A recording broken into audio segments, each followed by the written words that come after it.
Okay, that's better. Alright. Shalom, Yahweh Hashem Yahushua Barak Thumb to the brothers. Shalom, Yahweh Shema Alathan Hashem Yahushua to the sisters. We're the Israelite School Universal Practical Knowledge, started at 1 West 125th Street, Harlem, New York, under Commanding General Yohanan. We are not affiliated with any other Israelite group nor any other Christian organization. Alright? So tonight's class, it's the history class. Remember, history is very important when it comes to learning about this truth. We wouldn't know anything, right? We wouldn't know anything if we weren't taught about history, alright? We wouldn't know that we were God's chosen people if it wasn't for history. The Bible is a history book of a certain nation of people. Like, that's what we need to understand. Alright? The Bible is literally a record book, a history book of a certain nation of people. And we have to understand that. We have to realize that. Because of Christianity, the Bible is taken as a fairy tale. Because of Christianity and those Christian pastors and those Christian ministers, the Bible is taken as a joke. The Bible is taken for it to not be real. But the Bible is very real. The Bible is very true. Alright? The Bible has so much reality in it and so much truth in it. Right? There's history throughout the Bible, not just our history alone, but the history of other nations of people as well. Like, you can find the history of Alexander the Great in the Bible. You can find the history of Xerxes in the Bible. You can find the history, right, of Julius Caesar in the Bible. These are different nations of people, and these are people that existed in history. These people are real. Alright, so this is something that we have to understand. Like, the Bible is a recorded history book. And because no one reads the Bible, and no one truly studies the Bible, right, which is also bizarre. The people that study and read the Bible, the people that go against the Bible and say that the Bible isn't real, has so much to say about the Bible, even though they haven't even read it, nor have they even studied it. I don't know if you guys ever noticed that, but the people that say the Bible isn't real and the Bible isn't true, damn near didn't even open up one page in the Bible, but they have so much to say about it. They didn't even turn a page. All they did was read. They probably didn't even pick up the book itself, but they have so much to say about this book, but they haven't even read it themselves. They have so much to say. The things that we say, we've read it. We read the Bible, we read history books, we read about Egypt, we read about the Moors. We actually pick up books and read them. Why? Because we can't just talk about a book that we've never read or that we never picked up. That's stupid. That's not smart to do at all. You can end up looking like a fool if you haven't read the book and you say some nonsense about the book, or you're trying to say this book is not true or not real. That's anything. That you can take that practice anywhere. You're never going to go into a battle or some form of debate not knowing the other side's views. Any good debater, right, would understand that. Any good lawyer would even understand that. But these people, these brothers and sisters, even our oppressor and these other nations have so much to say about the Bible and claim that the Bible isn't real and the Bible isn't true. They haven't even picked up the Bible, nor even flipped the page or read it themselves. But once again, they have so much to say about it. They have so much to say about it. But now, remember, we're going to learn. Now tonight's class, we're going to learn about the history of the Native Americans, all right, and the Native Indians. Anybody know? You guys, now if you haven't know, if this is your first time in class, so-called blacks, Hispanics, and Native Americans, right, are God's chosen people. All right, remember that. Native Americans and so-called blacks, Hispanics, and Native Americans, you know what I'm saying, Latinos and Nativo Americanos are God's chosen people. All right, that's something that we have to understand. All right, if you haven't known, that's who we are. If you are so-called black, Hispanic, and Native American, God chose you. God chose us. We are his people. And the Bible is our history book, and the Bible speaks about us. So now, we're going to go into the Bible, and we're going to find Native American culture in the Bible. And we're going to read about Native American culture in the Bible. Alright? We're going to get Native American culture in the Bible.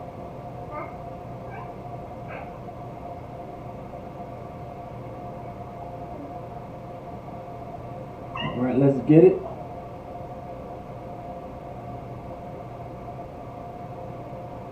Alright. If you guys have any questions during class, please put it into the live chat and your questions will be answered, alright? If you guys have any questions in class.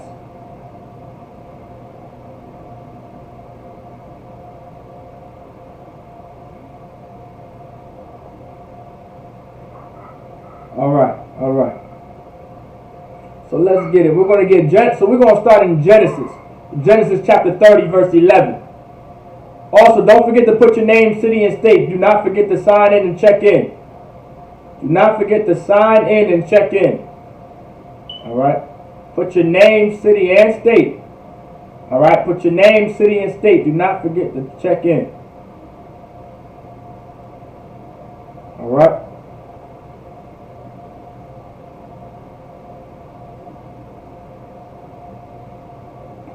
Alright. So we're going to get in Genesis chapter 30, verse 11. We're going to get Genesis chapter 30, verse 11. Remember, even though we teach that the so-called black man and the so-called African American man is God's chosen people, we also got to talk about the Native Americans as well. Sometimes the Native Americans, we get left out. Alright, but that's something that we need to focus on. That's something that we need to learn. Because the culture in the Bible is so Native American, you have no idea. The history of Native American culture is throughout the Bible. Like, it's so crazy. And it's so, like, you would be mind blown. You would be so appalled at the fact of how much history of the Native Americans is in the Bible. It's crazy. You would be like, oh my God, I wish I knew. I wish I knew this far before I came into the Christian church. Far before I went into history class in elementary and middle school and high school, or did history in college. Like, you have no idea. You're going to be so surprised of how much history of the Native Americans is in the Bible. Native American history is throughout the Bible. If anything, the Bible is Native American history is the majority of the Bible. You understand that? Like, what the Native Americans do now and have done in the past before America came and conquered them and ruled over them and raped and sex trafficked and molested them, the culture that we practice as Nativo Americanos, the culture that we practice as the Iroquois and the Creeks and the Muskegee and the Seminoles and the Blackfoot and the Apache and the Comanche and the Mohegans and the Mohawkins, the culture that we practice is throughout the Bible. It's so much throughout. So much. Let's get it.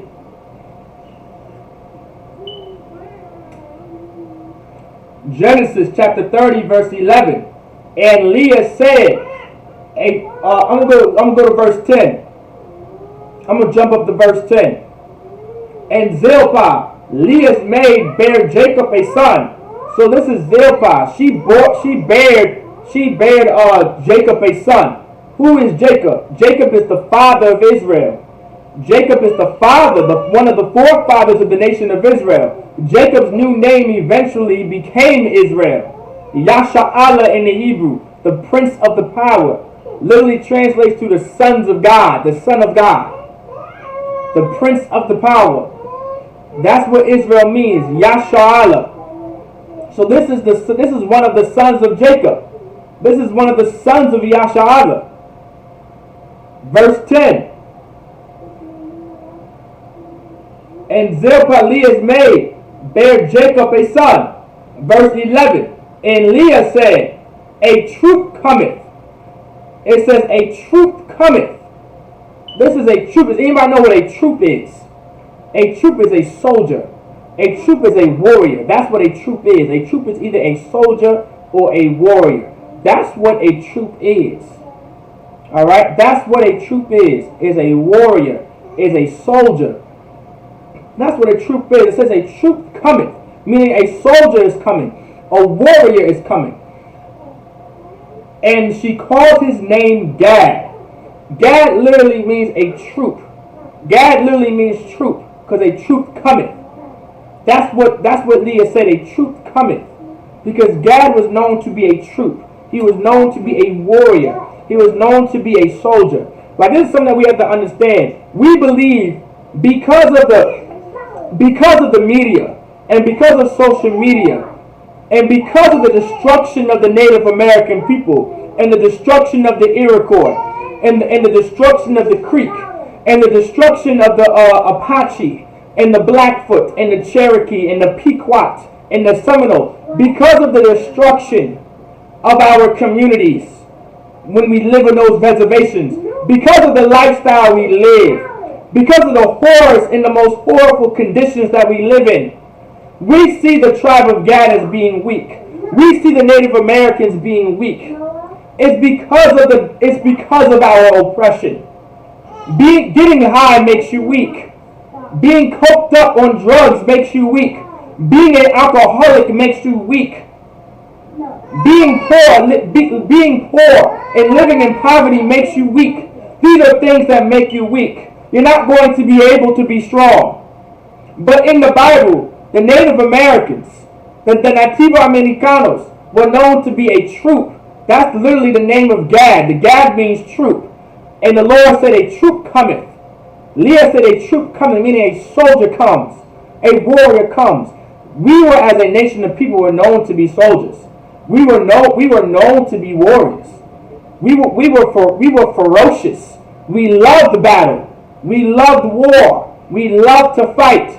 That was in our blood. There was no weak. There could have been, during the times of the Bible, during biblical times, during the empire that Gad was in Israel, under the authority of Judah, even under the authority of the northern kingdom when the kingdom split after Solomon, war was in our hearts. We loved battle. We were able to battle. We were able to fight. We were strong. We were powerful. We were warriors. We were soldiers. To be a soldier, you can't be weak. To be able to fight and to wield a sword and to wield a shield and to wield a buckler, to wield a bow and arrow, you cannot be weak. That takes strength. That takes a certain mentality. That takes a certain spirit to do. That's why in the Israelite School Universal Practical Knowledge, we're so crazy and so focused on about being no cowards. Because our forefathers were warriors. Our forefathers were soldiers. Our forefathers were known to be troops. Our forefather, God is a forefather of the nation of Israel. Right? He's one of our forefathers. He's our forefather. Like Judah would be a forefather of us. Benjamin, Simeon, Levi, Gad, Zebulun, Issachar, Naphtali, you understand? Asher. Like these are some of the tribes of Israel. Reuben, these would be our forefathers. And their names meant something. Gad. The name of Gad, God in the Hebrew. God in the Hebrew. Right? It translates to troop, meaning a soldier and a warrior. For your name to be called a soldier or to be a warrior, a troop, right? A troop is someone that's in an army. A troop is someone that's in a group of, a troop is someone that goes to war. Like if you think of in America's military, they call their people troops. There are parachute troops. There are troops on the ground, troops in Afghanistan, because that's a title for a soldier and a warrior. And our forefather Gad, God in the Hebrew, his name meant soldier, warrior, troop. You can't be weak and have a name like that. You can't be some coward and have a name like that. You can't be no Calabar and have a name like that. You can't, not at all. Absolutely not. But we need to bring that spirit back on our brothers. and back on the tribe of Gad, on back on the Native Americans, man. A lot of people see us Native Americanos, us Native Indians and us Native Americans to be weak and to be soft and be about peace. No, that's not the case. Just because we are a peaceful people and we may appear to be peace, we may appear to be peaceful, we may appear to be loving, we may appear to be kind. And there's nothing wrong with being peaceful, loving, and kind. But we were warriors at heart. We had warrior spirits. We had soldier spirits. We had troop spirits. You understand that? We had troop spirits. We had fighting spirits. And that's something that we have to understand. It says a troop, the Lord says in Genesis chapter 30 verse 11, and Leah said a troop cometh, meaning a soldier is coming. Like that's what we need to see as the Native Americans. When you would look at the Native Americans, when you would look at the Native Americanos, when you looked at the Creeks, when you looked at the Muskegee, when you looked at the Seminoles, when you looked at the Iroquois, when you looked at the Lakota, when you looked at the Pequot, when you looked at the Iroquois, when you looked at the Seminoles, Salaki, when you looked at the Cherokee, and when you looked at the Comanche and the Apache, when you looked at the Blackfoot, you've seen a troop coming. You've seen a soldier. You've seen a warrior. You didn't see no Calabar. You didn't see no Maaya. You didn't see any of that. You didn't see no punk. You didn't see no PUSSY. You didn't see no BITCH. You didn't see any of that. You seen a warrior. You seen war paint. You seen shields. You seen spears. You understand? You seen horses, men on horses, soldiers and troops, and warriors on horses with bows and arrows and swords. You understand? That's what you've seen. And that's something that we have to understand. That's something that we need to see again. When you look at the Native Americans now, right? When you look at the Native Americans now, we don't see that anymore. It's because of our oppression. You can't be a soldier and get high and be doped up on weed and be filled with weed in your system. A soldier would never get high. You understand that? A soldier would never get high before he goes to war, right? A soldier would never get high because it messes with your state of mind so much. A warrior would never get high before war because it messes with your mind so much. You understand that? You understand that? No soldier would smoke weed and get high, specifically. No soldier would smoke weed and get high because it will mess with your mind so much. And it will mess with your mental so much. And it will affect your spirit so much that you wouldn't be able to fight because it relaxes you. When you are on certain medicine, you are not able to do certain things. That's why the Lord says, honor your physician. Because a physician, a doctor will tell you to take some medicine and not do this because it makes you drowsy. It makes you weak. So you're not going to be capable of doing certain things. You understand? Like a real soldier isn't going to get drunk before he goes to war. A real soldier isn't going to have high amounts of alcohol in his system before he goes to war, before he goes into a fight. Because he knows if too much alcohol is in his system, he's not going to be able and have the capability of protecting and fighting and going to war. But that's what's happening in the Native American community. That's what's happening in the reservations. That's what's happening in the projects to our brothers and our sisters, man. That's what's happening on those reservations to our brothers, man, and to those men. You understand? On those reservations. We're filled with drugs. We're filled with alcoholism. And it's a big problem on the reservations. And it destroys our community. And fathers aren't able to function like that in our homes on those reservations, man. Like if you go onto a reservation, you're walking into the projects. There's barely any worse thing you can see on this earth when walking on a reservation, man. You thought the ghetto was bad. You thought the projects was bad. Walk on them reservations. Walk in some of the South American countries. Walk in some of the Central American countries. Walk in some of the cities of Mexico. And I dare you to say, damn, I would rather live in Chicago. Like, man, I would rather live in Harlem or Queens or Manhattan. I would rather live in Compton. I would rather live in Norfolk or Newport News or Port Smith. I would rather live in the ghettos of Atlanta or Durham or Raleigh. I would rather live in Dallas or Houston. You would be saying things like this when you walk on a reservation, because the harsh conditions that the Native Americans live in is so terrible. It's God-forsaken awful. The Lord says a troop coming. When you've seen Gad, you were supposed to see a soldier, some warrior, a mighty man, someone with strength and power and authority, the capability of fighting, the capability of going to war, the capability of protecting with a sword, with a shield, with a bow and an arrow. But we don't see that right now because of the oppression that our oppressor has done to us, man. Our oppressor is the devil that the Bible speaks of, man. Pushing drugs onto our communities. First off, our oppressor murdered us by the 77 million. Our oppressor murdered us and lynched us and killed us and pushed us into the reservations by the 77 millions. And then pushed drugs into our communities and took our stability away, and took our land away, and took away our farming, and took away how we cultivated the land to produce money and to produce wealth, and took our cattle and killed our cattle by the thousands. That's why you had our oppressor named like Buffalo Bill.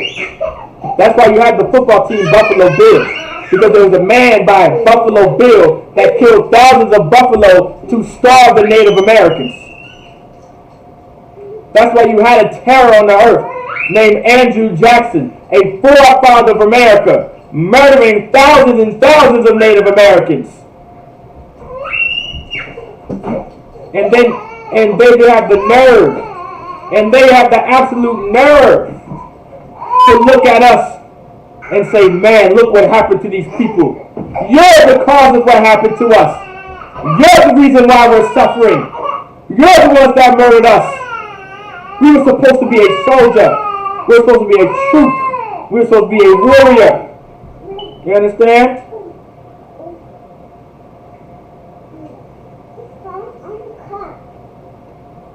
Let's get it, man. Like, our forefathers were known to be soldiers and known to be warriors, man. You understand? We have plenty of forefathers in the Native American community that were known to be soldiers, man. Like Geronimo, like Sitting Bull, like Crazy Horse, and Red Cloud, and Osceola. You understand? Osceola. It's like your Asi. Asai. It's like Asai Yahala. You understand? We have plenty of warriors and soldiers, and our forefathers were warriors and soldiers. We have plenty of soldiers and warriors in the Native American community that were capable and able to protect our nation, man. You understand? That's what we got to understand, man. Let's get Deuteronomy. Let's get Deuteronomy chapter 33, verse 20.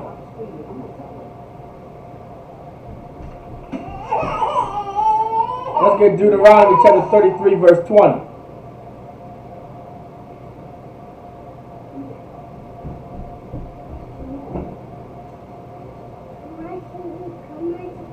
Like, this is part of our history, man. This is part of Native American history, man.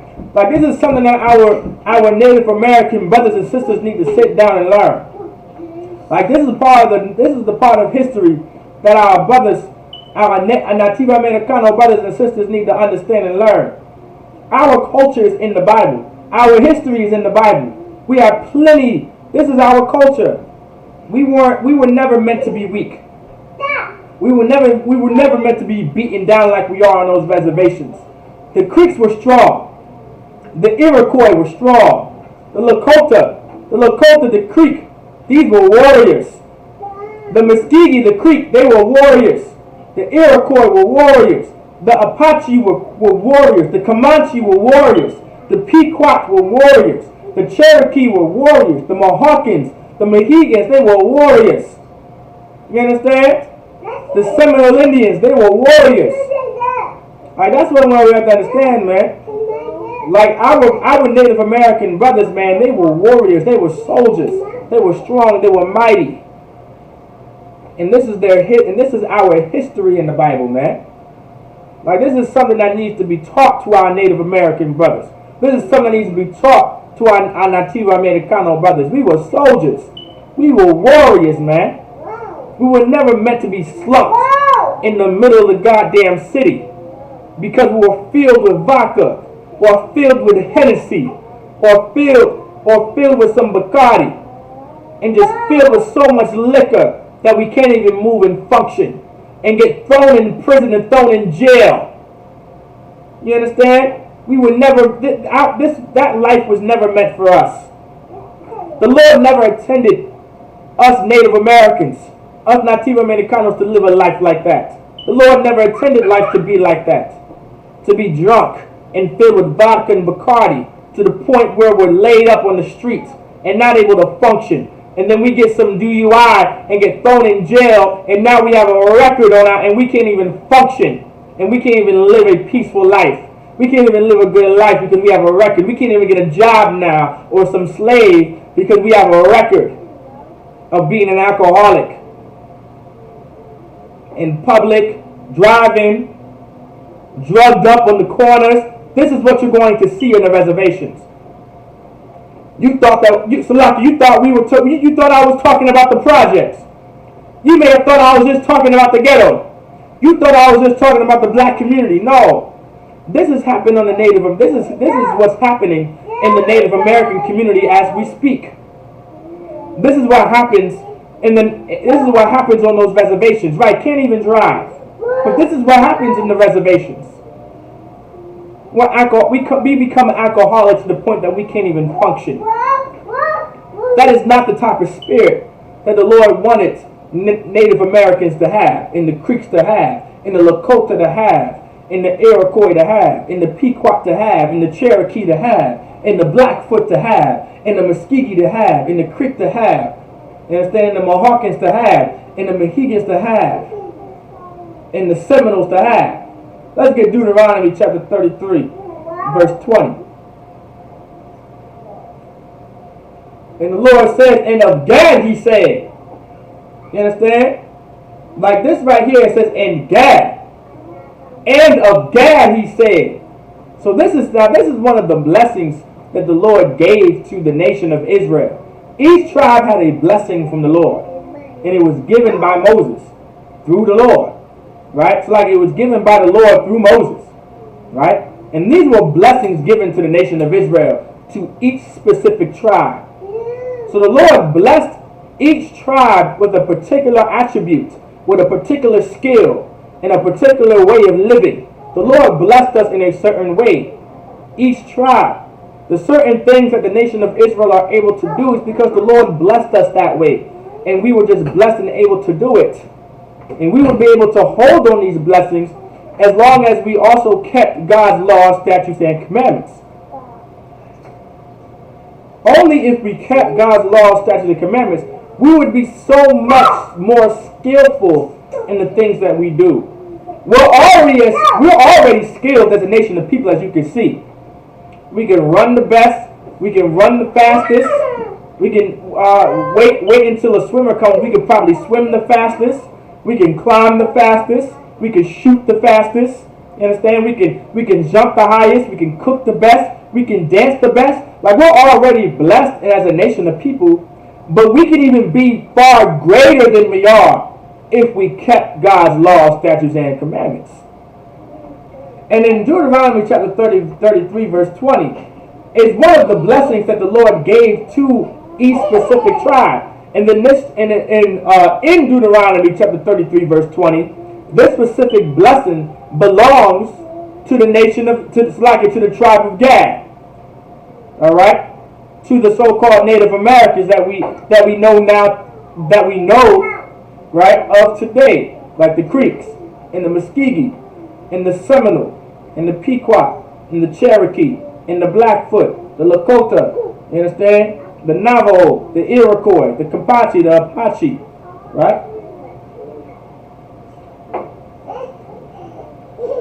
And the Lord goes on to say in Deuteronomy chapter 33 verse 20, and of Gad he said, like this is talking about Gad. This is now talking about the tribe of Gad.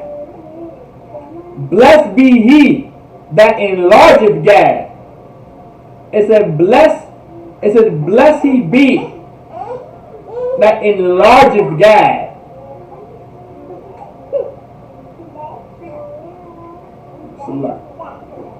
That enlargeth Gad, right? Meaning to make big, to extend, right?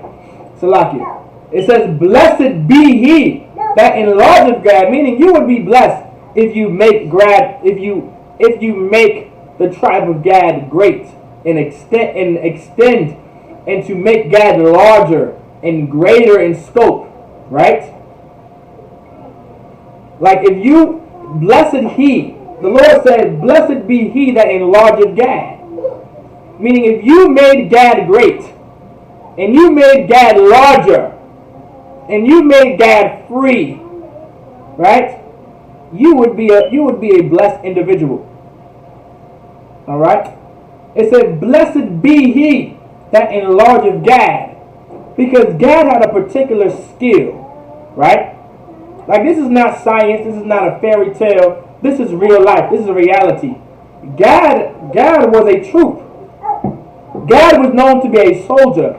Gad was known to be a warrior. Gad was very skilled. Gad was very skilled in warfare. Gad was very skilled in war. Gad was very skilled in fighting. So if you made Gad great, and you extended Gad and made Gad free, right? You would be able to be protected. You would be well off. Because Gad was a soldier. The tribe of Gad was known to be fighters and warriors and soldiers and have the capability and the ability of fighting. You understand? It says, blessed be he that enlargeth Gad. Because if you made Gad great, then you would be able to be protected. Like there was a reason why Joshua put Gad on the coast, because Gad was protecting that coast. Gad was large enough to protect the coast. And they were skilled at war.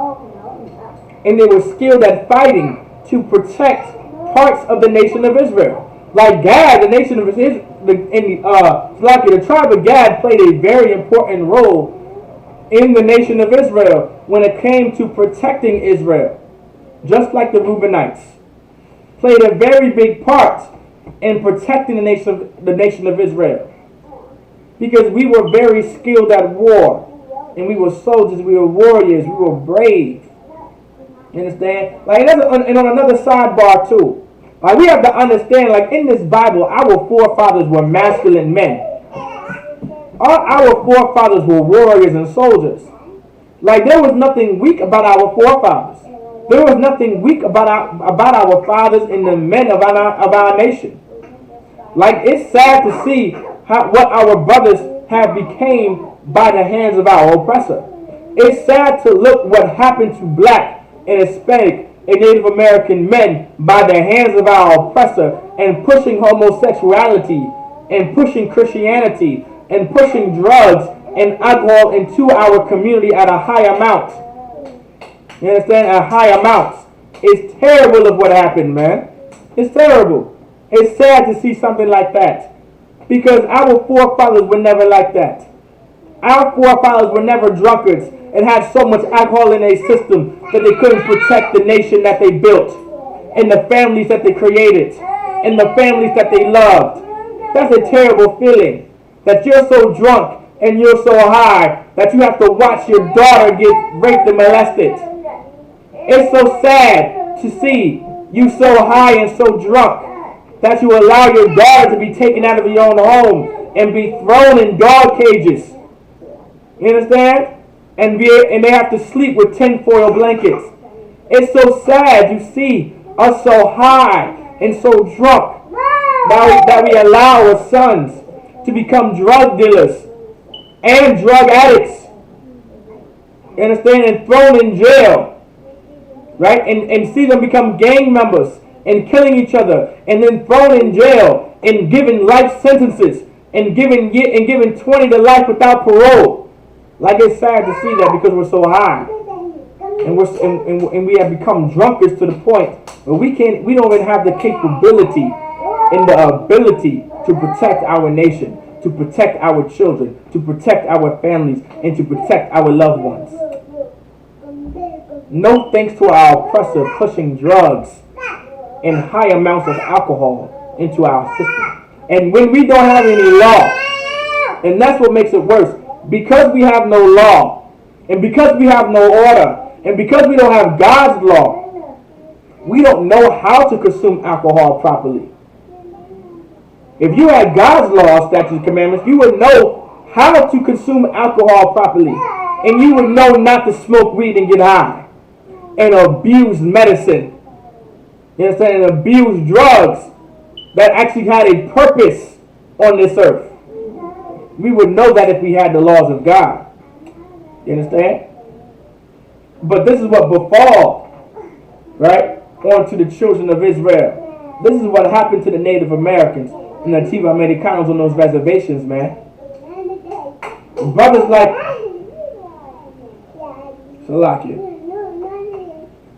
brothers like Geronimo, and brothers like Sitting Bull, and Crazy Horse, and Red Cloud still live on today, but they're strung out on drugs. There's brothers still in the reservations like Geronimo, and Sitting Bull, and Crazy Horse, and Red Cloud still in those reservations, but they're so filled with alcohol they became drunkards that they can't even do anything. There's still brothers that are like Geronimo and Sitting Bull and Crazy Horse and Red Cloud on those reservations in the Native American community, but they're thrown in jail and they're thrown in prison with life sentences because we decided to join a gang and decided to live our oppressor's lifestyle, being a gangster like Goodfellas, and being a gangster like Scarface, and being a gangster like The Godfather and Goodfellas, and like the brother, and then those men on Casino, and be gangsters like Casino, and kill each other, and kill everybody else, and not even kill anybody else, and kill each other, and kill each other's families, and step on each other's families, and do drive-bys, and shoot up our families, and shoot up houses, and shoot up stores, and shoot up cars, and shoot up the projects, right? We end up in jail and end up in prison with 20 life sentences, right? There's still brothers on those reservations just like that, but they're in jail and they're in prison. There's still brothers like Geronimo and Sitting Bull and Crazy Horse and Red Cloud, but they're in prison behind bars. But they're filled with marijuana. They're filled with weed. They're filled with Percocets. They're filled with Mollies.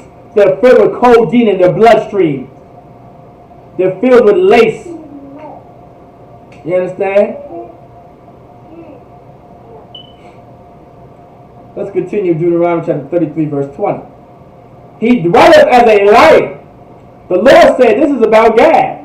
The Lord said he dwelleth as a lion.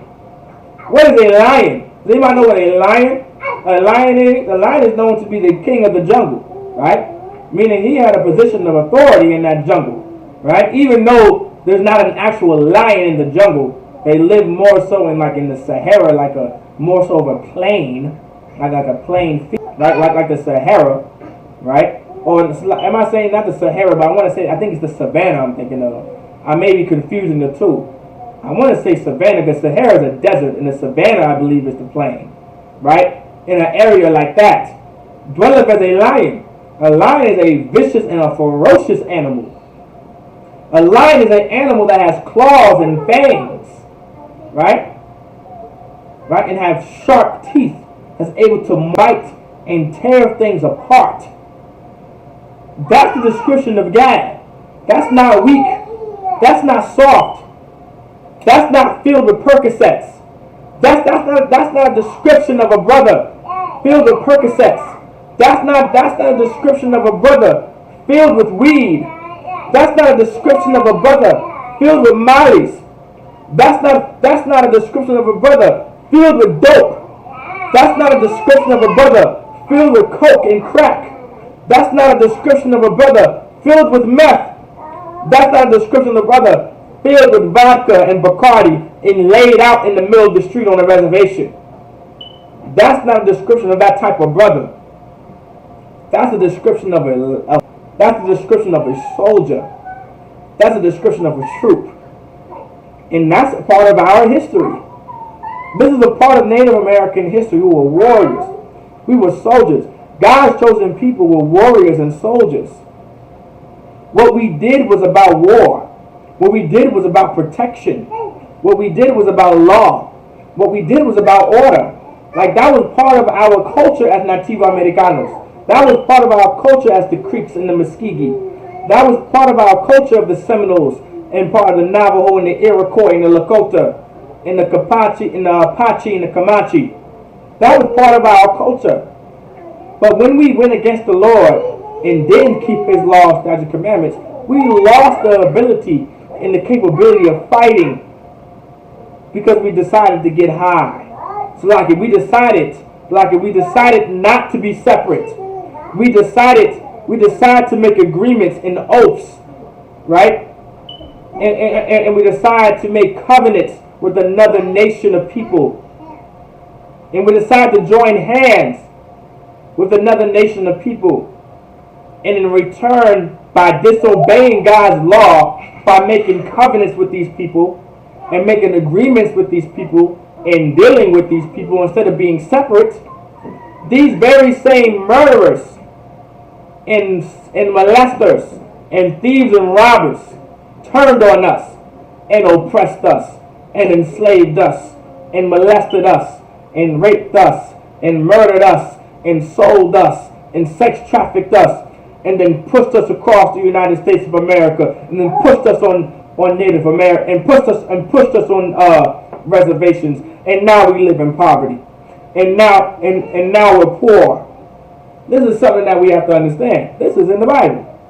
These are in the scriptures. The Lord said He dwelleth as a lion. That's not a description of a brother filled with drugs and alcohol and not able to function. The Lord said He dwelleth as a lion. Like Geronimo dwelleth as a lion. Red Cloud, Sitting Bull, dwelleth as a lion. Crazy Horse dwelled as a lion. Red Cloud dwelled as a lion. These were soldiers, man. The Lord said He dwelleth as a lion. Right? We dwelt as a lion. We were strong. We were ferocious. We had the ability to protect our pride. We had the ability and the capability of protecting our nation. We had the spirit of war. We had the spirit to fight. But because we get high, we no longer have that spirit. Because we're filled with dope and crack and coke, we no longer have that spirit. Because we're filled with Bacardi at high amounts, and we're filled with vodka at high amounts, and we're filled with Ciroc at high amounts, and we're filled with Hennessy and Cabassier at high amounts, we no longer have that spirit. And teareth the arm. And the Lord said, and teareth the arm. You know what it means to tear, meaning to pull apart. Like that's what the Lord said. To be able to tear apart and to pull apart. It says teareth apart the arm. Does anybody know what an arm is? Does anybody know what an arm is? An arm, in the Bible, an arm is spiritual. An arm is not really referring to your actual arm at times. Right? The word for arm in the Hebrew isn't just referring to your actual arm at times. A arm is referring to sometimes like a defense. Like when you're armed, right? When someone says you're armed, means you're protected, right? Well, guess what? Arm in the Bible means, arm sometimes in the Bible is spiritual for like an army or like a force, right? Right? So when the Lord says in Deuteronomy chapter 33 verse 20, and teareth the arm, meaning God had the ability and the capability of tearing apart and pulling apart strongholds and tearing down armies and taking down other nations' soldiers and other nations' warriors and other nations' forces. Like that was our people.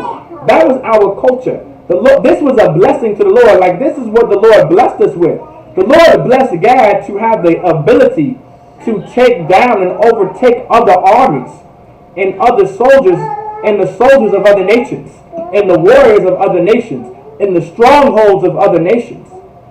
Like that was the attributes and the blessings that the Lord gave to the nation of, to the tribe of Gad. This is what the Creeks were able to do. This is what the Navajo was able to do. This is what the Lakota was able to do. This is what the Creeks were able to do. This is what the Cherokee was able to do. This is what the Iroquois was able to do. This is what the Blackfoot was able to do. This is what the Seminoles were able to do. The Pequot, the Mohegans, the Mohawkins. This is what we were able to do. We were able to tear apart arms. Tear the arms. Right? We were able to take down armies and strongholds in the nation, in the soldiers of other nations, man. This was a blessing that God had. This is part of our history. This is something that we need to learn. This is something that we need to know about the Nativo Americanos, man. You understand? This is something that we need to learn about the Native Americans, man. You understand? The Lord also goes on to say, and tear the arm with the crown of the head. It says, whip the crown of the head. You know what the crown of the head is? No. Like the crown of your head and take your entire head off. Like scalping. Right? Like scalping. Meaning we were able to take down leaders. You understand? With the crown of the head. Meaning we were able to take down the leaders too. We weren't just able to take down the soldiers. But we were able to take down the leaders of those armies. And the captains of those armies. And the generals of them armies. You understand? We were able to take down their leaders. This is what the Lord blessed us with. This is the attribute of the tribe of Gad. We were able to take down strongholds and armies and soldiers and captains of the armies and generals of these armies. We were able to take these men down. This was a blessing from the Lord. This was a blessing specifically given to the tribe of Gad. You understand? But now you don't see that type of attribute with the Native Americans on those reservations. That's because we went against the Lord. That's because we chose to serve other gods. We chose to sacrifice to idols. We chose to smoke weed and get high. You understand? We chose to make agreements and covenants with our oppressor. When we decided to make treaties and join hand in hand with our oppressor as Native Americans, that was our biggest mistake. That was our biggest error. You understand? The Lord says these leaders cause their people to err. I'm paraphrasing. The Lord says they cause their leaders to err. Native American leaders at that time, Native American chiefs at that time caused their people to err when we decided to make covenants with our oppressor and to make treaties with our oppressor and join hand in hand with our oppressor. They caught our chiefs of the tribes, the chief of the tribes of Gad, the chief of the tribes of the Creek, the chief in the tribe of the Creek, the chief of the Creeks, the chief of the Iroquois, the chiefs of the Navajo, the chiefs of the Lakota, the chiefs of the Pequot, the chiefs of the Seminoles, the chiefs of the Cherokee, the chiefs of the Blackfoot. When our chiefs decided to make covenants and agreements and not to be separate and made treaties with our oppressor, that's when that was our downfall. That's why we're on reservations now. It's because of our chiefs. It's because of our tribal leaders. Our tribal leaders are leading our people astray on those reservations, man. Those tribal governments that are established on those Native American reservations are leading our people astray. That's why we're still on drugs now. That's the reason why we still can't function and we're living in poverty and we can't get ourselves out of these reservations. So not get ourselves out of the reservations, but be able to build the reservations back up to be successful and to be prosperous. It's because of the tribal government and those tribal leaders and because of our chiefs. They failed their people.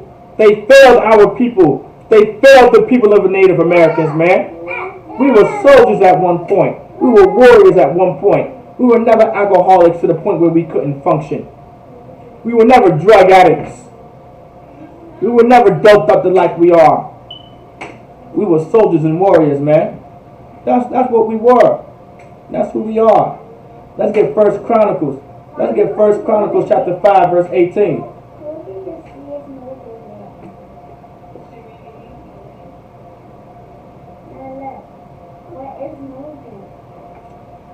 Let's get First Chronicles chapter 5, verse 18.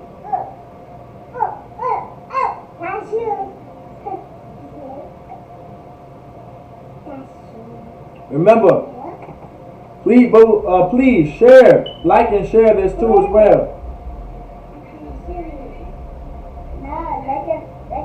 Let's get it, man. Let's get First Chronicles chapter 5, verse 18. It says the sons of Reuben. It says First Chronicles chapter 5, verse 18. The sons of Reuben. So this is also talking about Reuben. Reuben is one of the 12 tribes of Israel as well. Those are your Seminole Indians. Your Reubenites, those are your Seminole Indians. And the Gadites, these are your Native Americans. These are your Native Indians. And half the tribe of Manasseh, right? Manasseh, this is talking about your Cubans, right? Manasseh, of valiant men. It says valiant men. Anybody knows what it means to be valiant? Anybody want to give us what it means to be valiant? Meaning courageous. Meaning they were brave, they were bold. You know what it means to be courageous? You know what it means to be brave? Anybody know what it means to be bold? In the words of the Israelite School Universal Practical Knowledge, in the words of the Most High, is to not be a coward. That's what it means to be valiant. That's what it means to be valiant. It's like a valiant. That's what it means to be valiant. Is to be not a coward. Back here in the Israelite School Universal Practical Knowledge, you are not allowed to be a coward. You are not to be some Kalabah or some Ma'aya. Not some B-I-T-C-H or some P-U-S-S-Y. You are not allowed to be that back here. Because our forefathers and the men of our tribes of the nation of Israel were of valiant men. We were courageous. We had courage. We were brave. We were bold. We were heroic. These were your sitting bulls. So like these were your Geronimos. These were your sitting bulls. These were your crazy horses. These were your red clouds. These were your Asiyaholas. That's who these were, man. We were bold. We were brave. We were no cowards. You understand? Men able to bear buckler. It says men able, meaning the ability, meaning capable of. To bear, meaning to wield, to carry, right? To use. Buckler and sword. A buckler is a shield. Right? A buckler is a shield. And sword. What is a sword and a shield used for? A sword and a shield is used for war. Soldiers carry shields and swords. Warriors carry shields and swords. Understand? Troops. A troop cometh, carries shields and swords. You understand that? You understand that? That was part of our culture. We were warriors. We were soldiers, man. You understand? These are characteristics of a warrior, of a soldier, a troop. Those are a troop cometh. This is the tribe of Gad. This is talking about the tribe of Gad right here. And to shoot with bow. The Lord says, and to shoot with bow. That's why when you see Native Americans now, and Native Americanos, and you see about the Creeks, in the Muskegee, in the Iroquois, in the Comanche, in the Apache, in the Pequot, and the Cherokee and the Blackfoot, when you see these, and the Seminoles, when you see these tribes, you see them known to carry swords and shields, and then you especially see them with a bow and arrow. Every time you think of a Gadite, every time you think of a Native Indian, every time you think about a Native American, when you think about the tribes of Native Americans, you always think about a feathers, fringes, and bows. We're going to get about them fringes too. All right.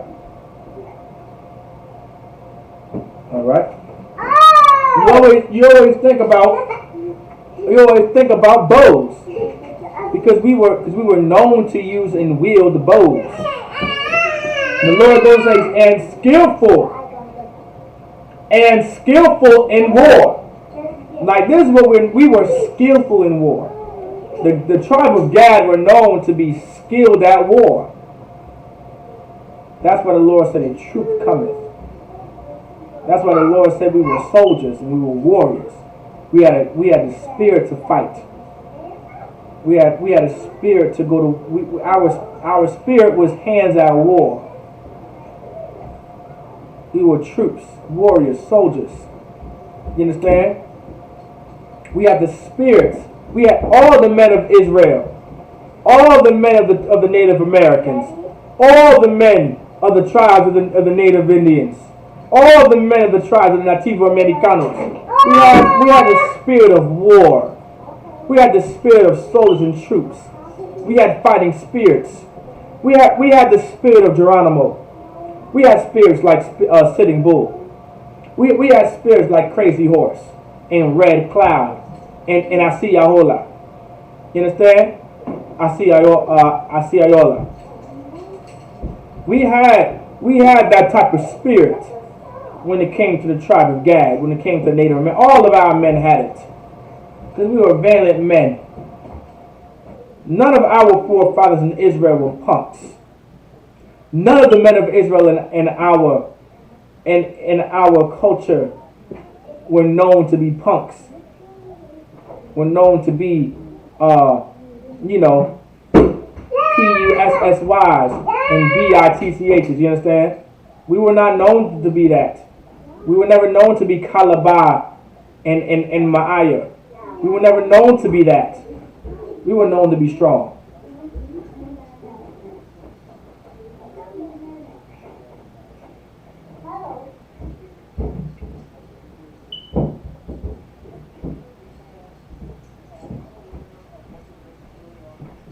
Let's get it, man. Were 440,703 score that went out to war. Like that was the amount of brothers from the Native Americans from the tribe of Gad and Reuben and Manasseh that went out to war at this time. Like Israel was all about war. We were no pushovers. Like that's why our oppressor continues to push drugs into the reservations.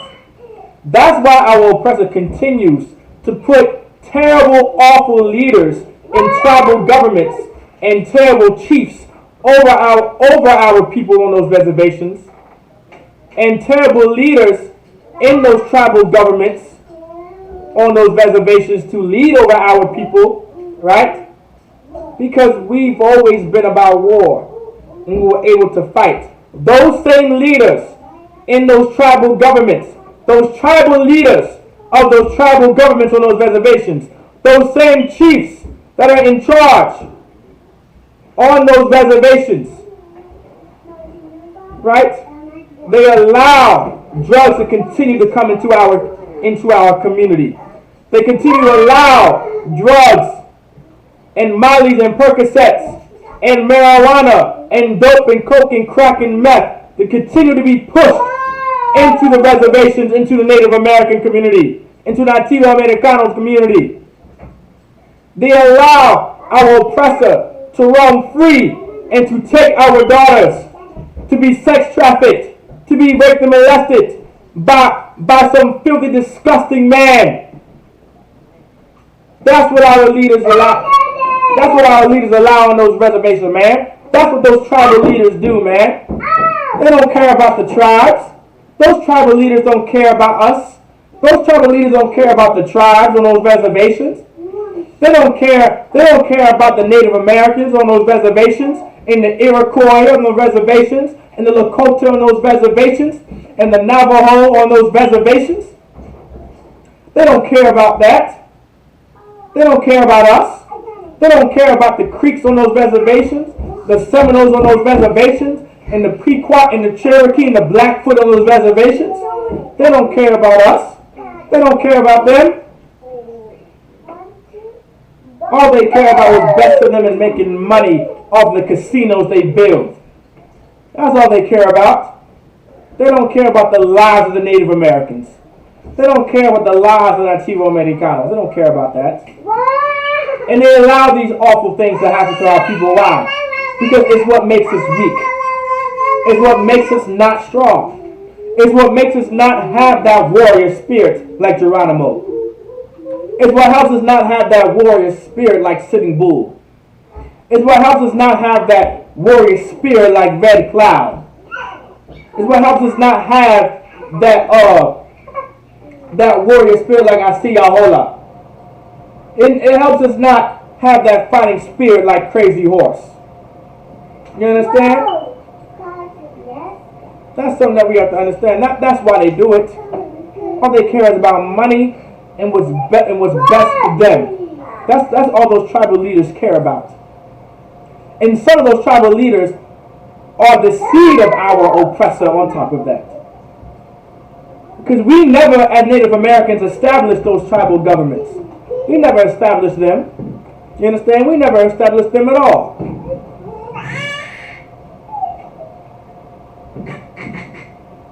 Let's get it, man. Let's get First Chronicles, chapter 12, verse 8.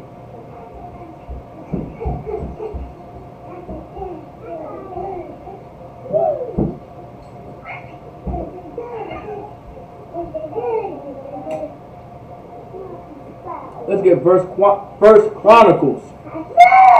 First Chronicles, chapter 12, verse 8.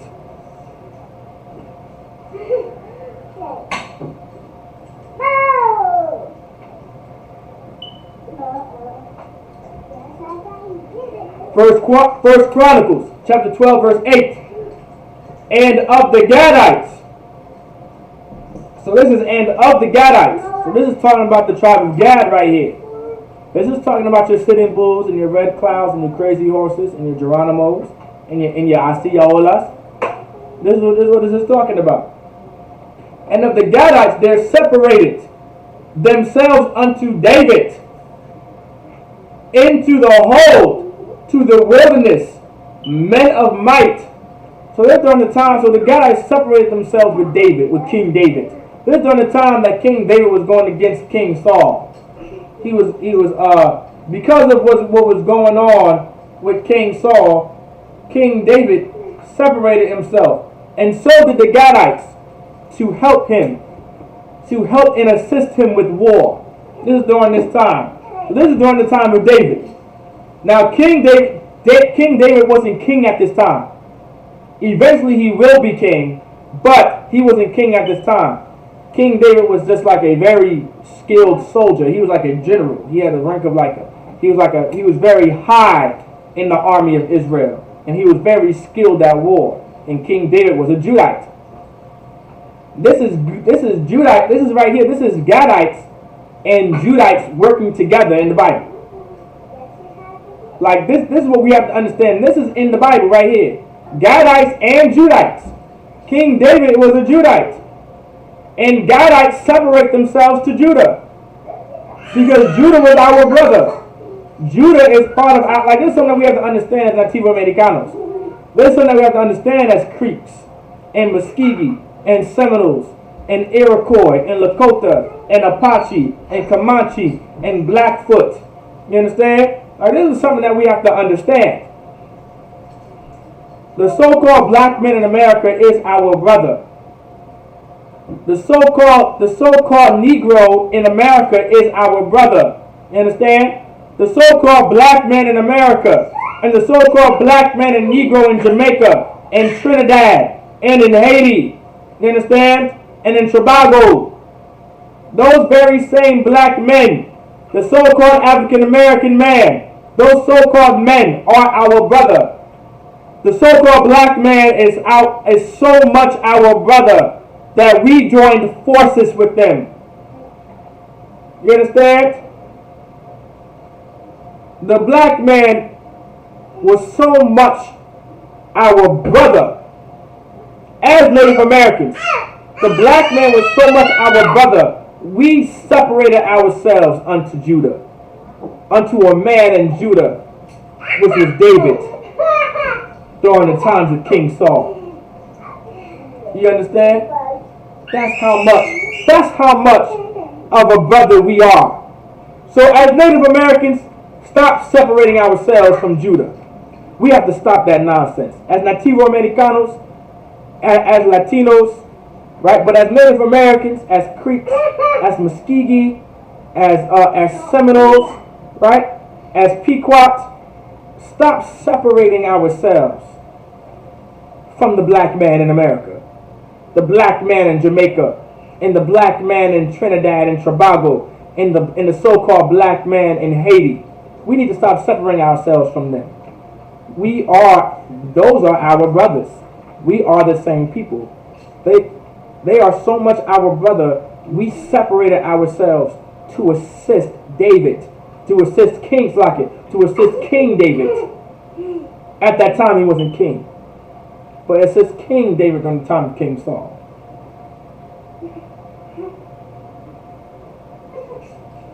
Into the wilderness, men of might. Like these were men of might, meaning these men were strong. These men were about war. There was nothing weak about these men. These men were strong. I say this over and over again. Our forefathers, there was nothing weak about our forefathers. There was nothing weak about the men of Israel.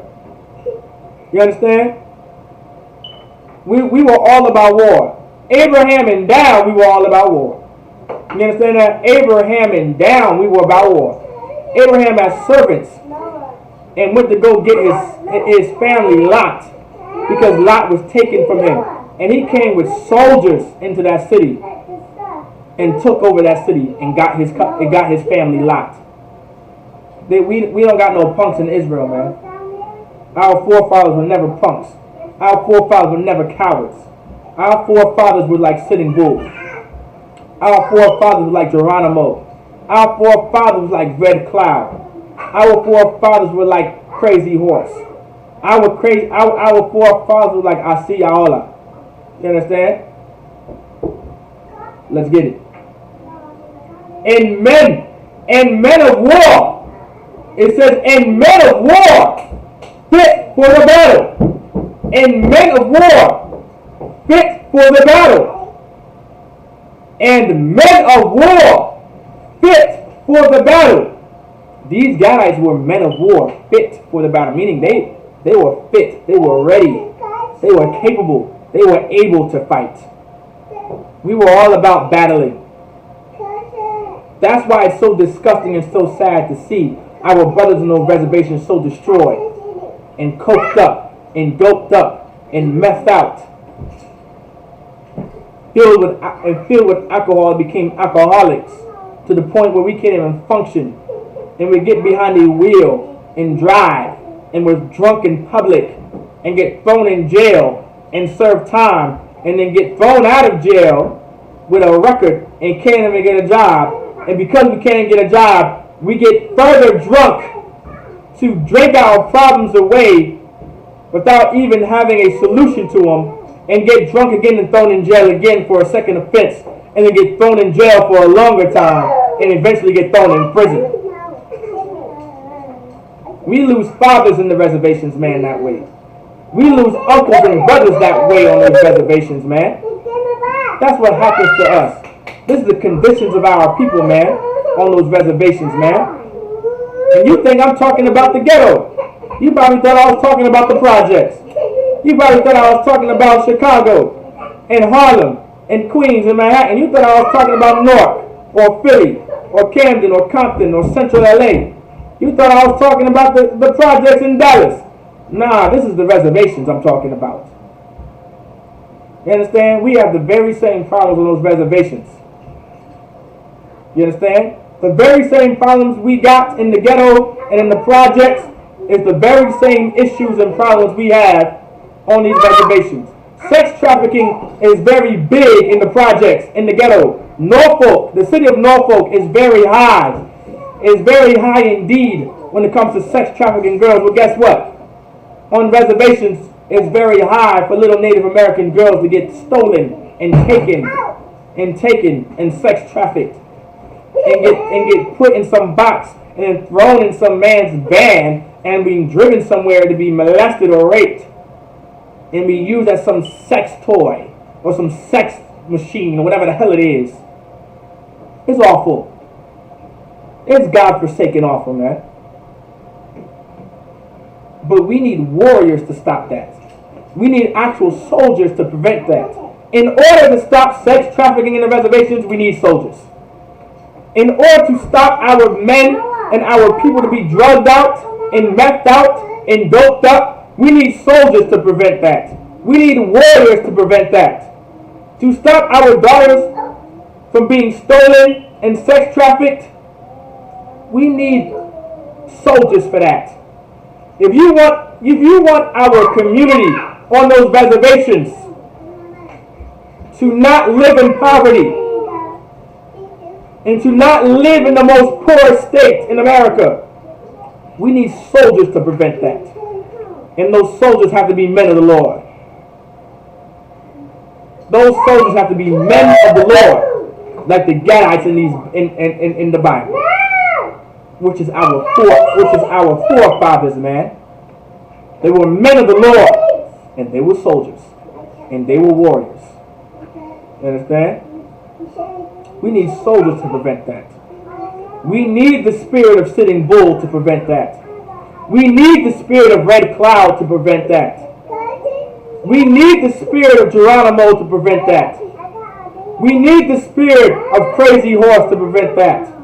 We need the spirit of Asiaola to prevent that. Understand that? We need that type of spirit. When you don't have that type of spirit, yes, we're going to continue to cry for our daughters that are being taken away and sex trafficked. That's a curse in the Bible. These are curses in the Bible, man. But let's get to history, man. Let's continue to get it. That could handle shield and buckler. Like once again, we were able to hold sword and shield. These are weapons of war. These are weapons used in battle. These are weapons that soldiers have. These are weapons that warriors have. You understand? These are weapons, right? These are weapons that you would have seen Geronimo with, and Crazy Horse with, and Red Cloud with. You understand? And Sitting Bull with, and Asiaola with. That's what you would see these type of weapons with, man. We were warriors. We were soldiers. Lord goes on to say, whose faces were like the faces of lions. Like it says, our faces. Whose faces were like the faces of lions. When you looked at the face of a lion, you would see that in the tribe of Gad. When you looked at Gad's face, even Judah's face, you would see an image of a lion.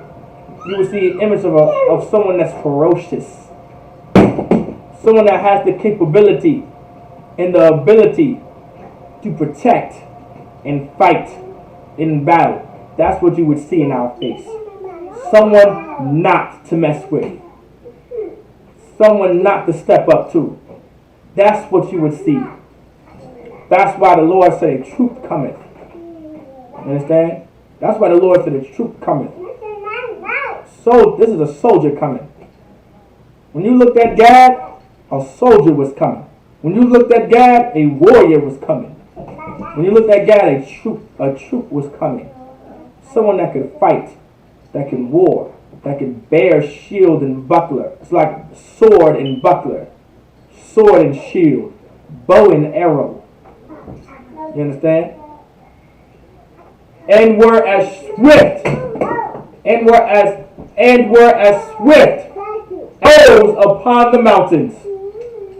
And it says, and were as swift as the roes. Does anybody know what a roe is? A roe is like an animal in the gazelle family, right? In like the roebuck family, like the deer family. And were as swift as the roes upon the mountains. A roe, a gazelle is like very quick. A deer is very quick. You understand? A roebuck is very quick on his feet, right? Knows how to handle danger. You understand? I mean, we were also as swift as the roes upon the mountains. When you see a roe on the mountain, it was very careful and tedious and quick. And when you looked at roes on mountains, they were able to climb mountains. They were very quick on the mountains and very skilled on those mountains. And they were able to scale those mountains very well. We were quick. You understand? These are characteristics of Gad. This is the characteristic of the Native Americans. In the Bible, this is our history right here. This is the characteristics of the Native Americans, man. The characteristics of the Creeks, the Lakota, the Navajo, the Pequot, the Cherokee, the Creek, the Muskegee, the Seminole. You understand? Like that's what this is. Let's get it. Who is it? I don't understand.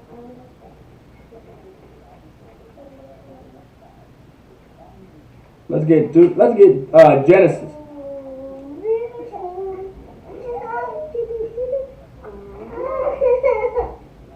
Let's get Genesis chapter 49. And before we get Genesis chapter 49, I want to end with Genesis 49 and 19. Let's get Numbers chapter 15. Let's get Genesis chapter 15 verse 30. Actually, no. I'm going to get Leviticus 23 and 43. Let's get Leviticus chapter 23 verse 43. Understand? Let's get more of this, man. This is our culture in the Bible. Let's get Leviticus chapter 23 verse 43. Now this right here in context, right here in Leviticus chapter 23 verse 43, a few verses up, this is talking about the Feast of Tabernacles. Alright? The Feast of Tabernacles was a high holy day that the nation of Israel was supposed to keep and are to keep. Alright? If you were a Gadite, you were also ordered and commanded. Warrior, watch out. Go over there and sit down. If you were a Gadite, if you were a Gadite in the nation of Israel, you were ordered and commanded and obligated, right, to keep the laws of God and keep God's feast days. And one of them was the Feast of Tabernacles. And here's the reason why the Lord wanted us to keep the Feast of Tabernacles. It's because there was something that we had to remember. There was something that we needed to remember. There was something that we needed. It was something that we needed to know. All right.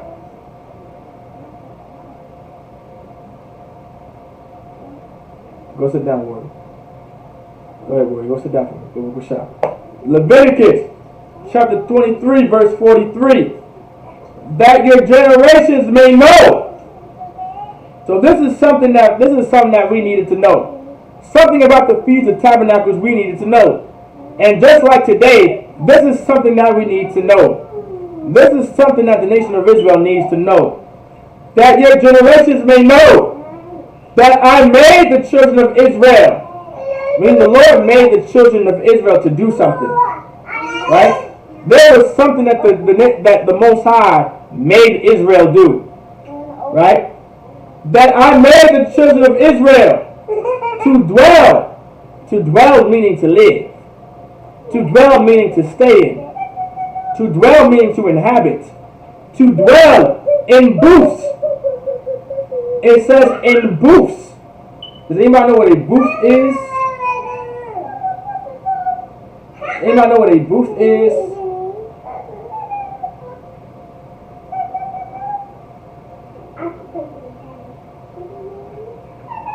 A booth is a tent. That's what a booth is. Alright, you can say a booth is a tent. Alright? The Hebrew word for booth it means tent. T-E-N-T, tent. Right? The Lord said, I made the children of Israel to dwell in booths. We dwelt in booths. We dwelled in booths. We dwelled in tents. It was part of Native American culture to dwell in tents. They called them teepees. All right, known as teepees. You know those teepees that you see, those tents that you see. That was known for all Israel to stay in. That's Native American culture. That's a Native American history in the Bible. Living in teepees, living in tents, living in booths was since the time of Moses for the nation of Israel. You understand? We lived in the Lord made us live in booths, in tents, and teepees. Why? Because He took us out of the land of Egypt. To remember this, to know this, that this was part of our culture, that this was part of our heritage, this was part of the traditions passed down to us. The Native Americans weren't living in teepees because they didn't know how to build houses. The Native Americans knew how to build houses. We built log cabins. That was part of our culture too. Like that log cabin. Abraham Lincoln had nothing to do with log cabins. Native Americans built log cabins. Alright, that's in history. We built the log cabins. We built skyscrapers. They were called skywalkers. They were the Native American tribe known to be skywalkers. That's why you have skyscrapers in America now. Because the Native American skywalkers were building skyscrapers. Because they were known to be able to walk on high places without fear. You understand? It was part of our culture and our heritage and traditions to live in tents, to live in booths, to live in teepees. That was part of Native American culture. That was part of Creek culture, Lakota culture, Iroquois culture, Seminole culture. You understand? Pequot culture, Apache culture, Comanche culture. Salakia. It was a part of our culture.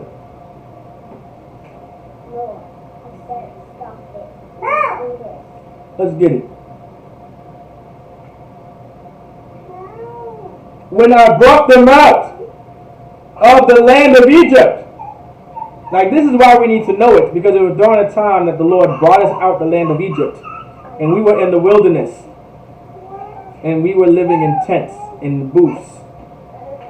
All right, we were living in teepees. That's our culture. That's part of our heritage. That's a part of our traditions, man. It's not our oppressor's culture to live in a tent. It's his culture to live in mountains, in caves. That is his culture. Yep, that is his culture. That's very much his culture. But not to live in teepees or tents or booths. That's our culture. Let's get it.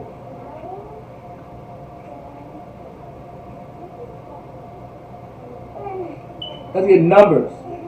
Let's get Numbers chapter 15 verse 38. Let's get Numbers chapter 13 verse 48.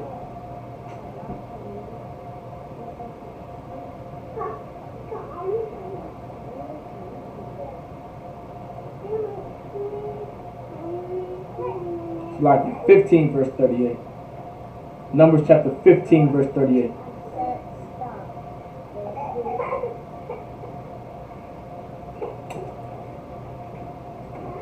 And I'm gonna jump up to 37.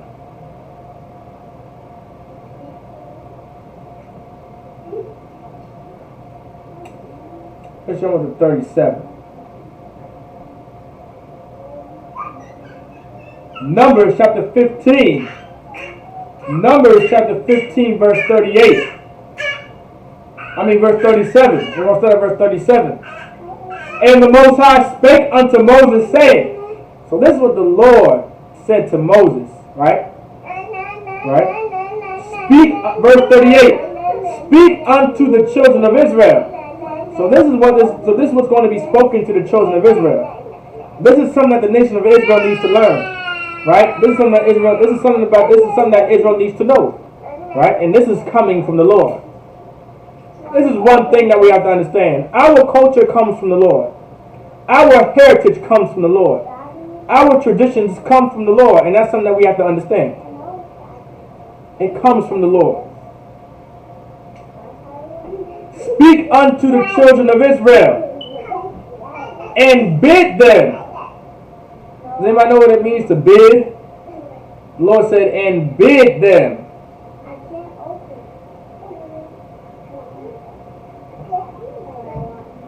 Does anybody know what it means to bid? Meaning to offer something, right? To make, like to do, right? To bid them. It says, and bid them, meaning offer them. Offer them. Even though this is not an offer, this is part of our culture. This is part of our heritage. This is part of our traditions. And bid them that they make them fringes. It says, and bid them that they make them fringes. The Lord said to Moses to tell us to bid them, right, that they make them fringes. Did you ever heard that? To make them fringes. This is before the Native Americans were called Creeks.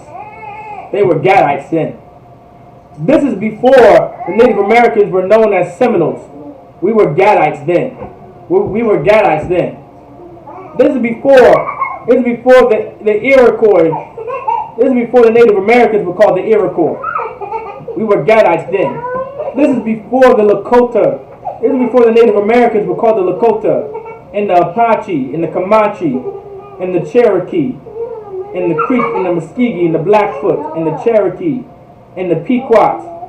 You understand? The Mohegans, the Mohawkins. You understand? This is before. This was they were called Gadites then. Right? This was before they were called that. They were called Gadites then. And it says that they make them fringes. We thought that the Native Americans was just wearing fringes for no reason at all. We thought, see this right here? See what I'm wearing right here? This is part of our culture. Do Native Americans not wear this constantly? When you look at the pictures and the drawings and the frames and the videos of the Native Americans, you see them with fringes like this, right? Right? That's because it's part of our culture. You understand? This is before we came to America. This is before we came to this land. The Lord ordered us and bidded us to make them fringes, to make our. And the Lord said, in the borders of their garments, through their generations, their garments, meaning on what we wear, our garments, right? Our garments, right? Like on the borders, like this is the border. A border is when your seam connects, when seam to seam. You understand? Like you don't see the Native Americans. You never see Native Americans wear fringes on a shirt only. That's not Native American culture, nor is that biblical culture. The Native Americans practiced the Lord's culture because it was their culture. And they never put fringes on an actual shirt because that wasn't the border that you were supposed to put them on.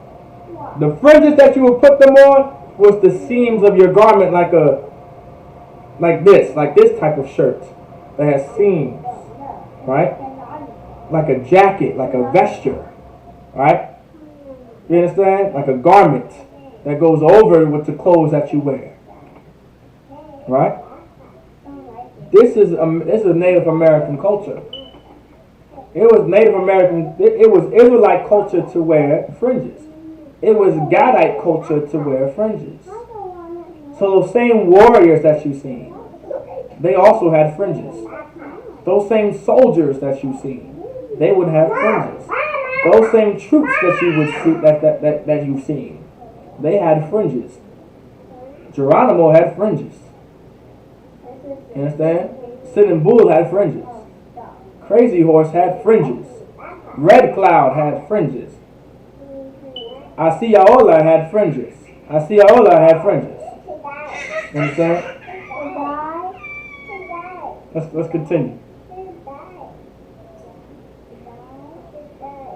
That they make them fringes in the borders of their garments throughout their generations.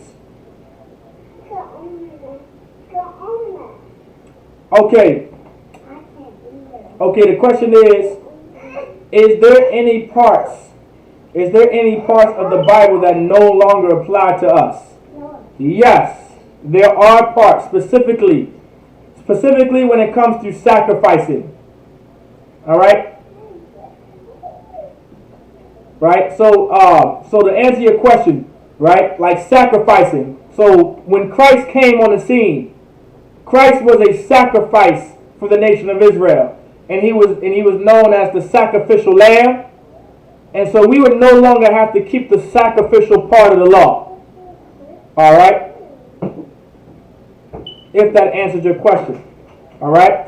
Also, Sterling Cox, if you could, make sure you check in too. Make sure you put your name, city, and state for attendance, all right? All right, so you can get credit for these classes that you attend and continue to attend, all right? All right? Name, city, and state. So, you know what I'm saying? No big deal, things like that. All right? Sterling, Norfolk, VA, Norfolk, Virginia, Hampton Roads, let's put in the city. It's just for record, for attendance. All right? That's also, Charleston, South Carolina. Okay, no sweat.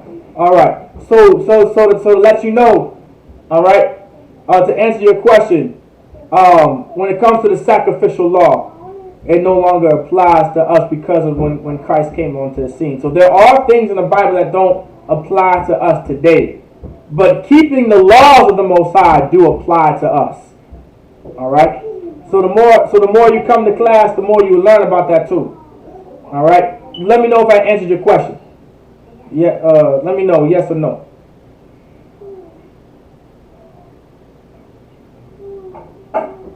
And make them fringes in the borders of their garments throughout their generations. So this was something throughout our generations to wear fringes on our borders of our garments, right? This was part of our culture as Native Americans, right? Native Americans with fringes, like when you seen Native Americans with fringes and always wore fringes, it's because it was throughout our generations. We were to do it. It was an order from the Lord and a command from the Lord to do it throughout our generations. That's why when you see the Native Americans in America, and the Creeks in America, and the Iroquois in America, and the Navajo in America, you understand? And the Pequot, and the Cherokee, and the Blackfoot, and the Seminoles in America, wearing fringes, is because we were to do it throughout our generations. Meaning every generation that came, we were wearing fringes. Me and my fringes, right? You know what I'm saying? And they put upon the fringe of the, and they that put upon the fringe of the borders a ribbon of blue, right? I don't know if you guys can see, but you see that ribbon of blue, right? That's that ribbon of blue right there. All right. All right. Yes, you answered. Okay, I would like and subscribe. Most High in Christ. I will also. Okay. Oh no, ask as many questions. Ask as many questions as you want to. Are there any of God's laws that are immoral, or God's laws moral by definition? Okay, so what's considered immoral to you? All right, what's considered immoral to you? Give me an example of some form of immorality.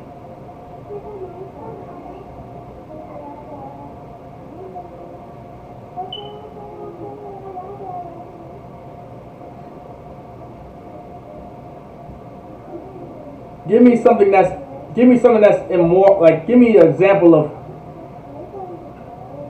of an immorality to answer your question.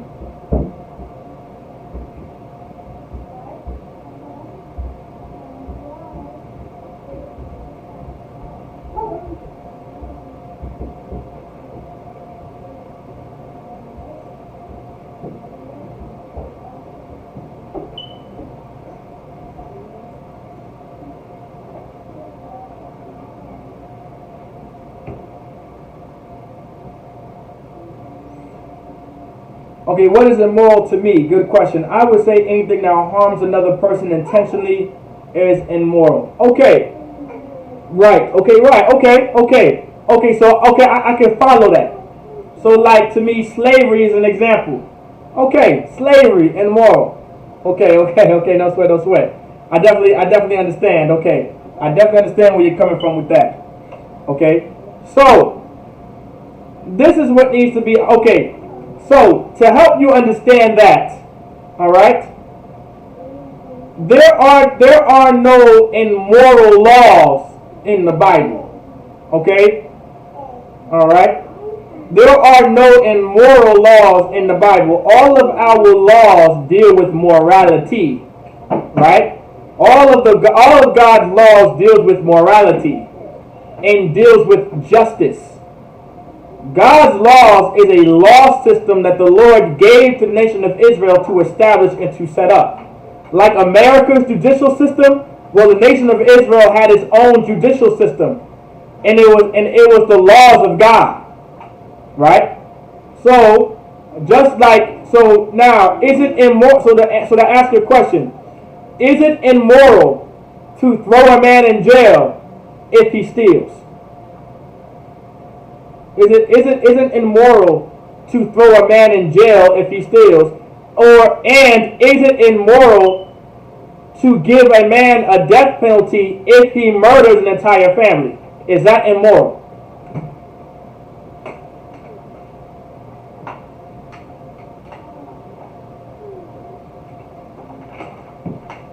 Is that immoral?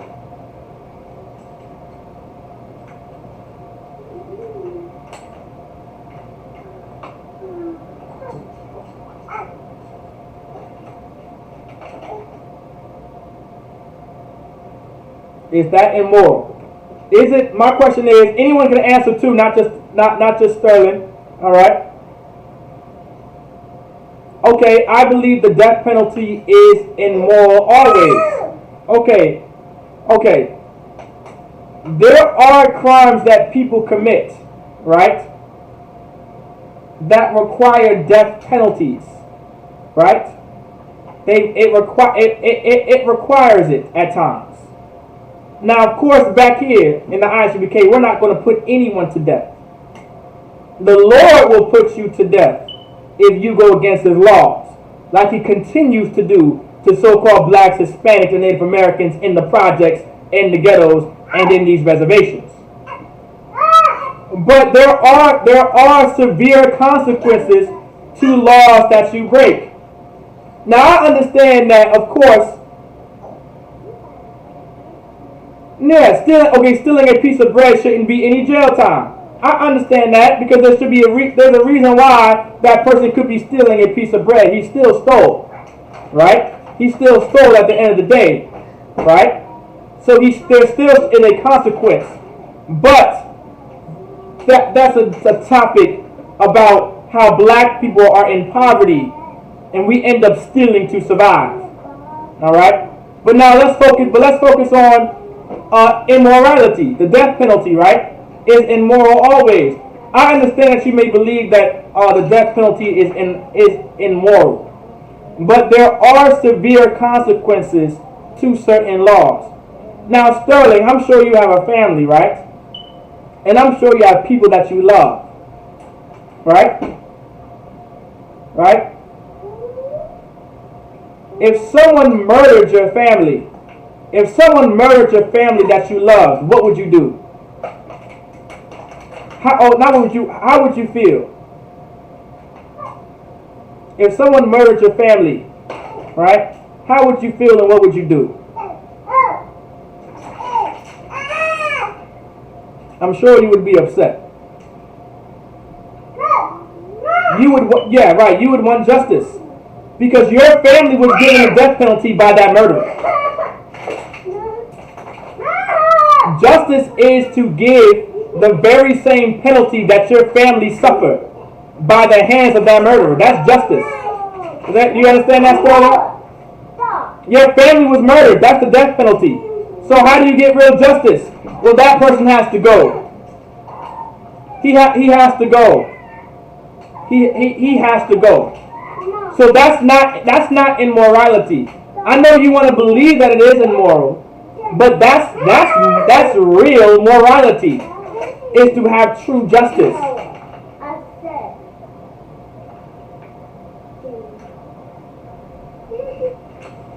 So it says, but if there's a chance the wrong person could get convicted and put to death, I'm not for that. I would want the person to sit in jail forever. I understand that you would want that man to sit in prison forever.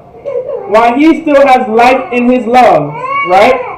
That person has life in his lungs and gets to wake up every day and eat a plate of food and live in a cell, right? And breathe every single day. That's what you would want, right? As justice, while your mother is dead, and your father is dead, and your sister is dead, and your brother and your children is dead. This is something that happens.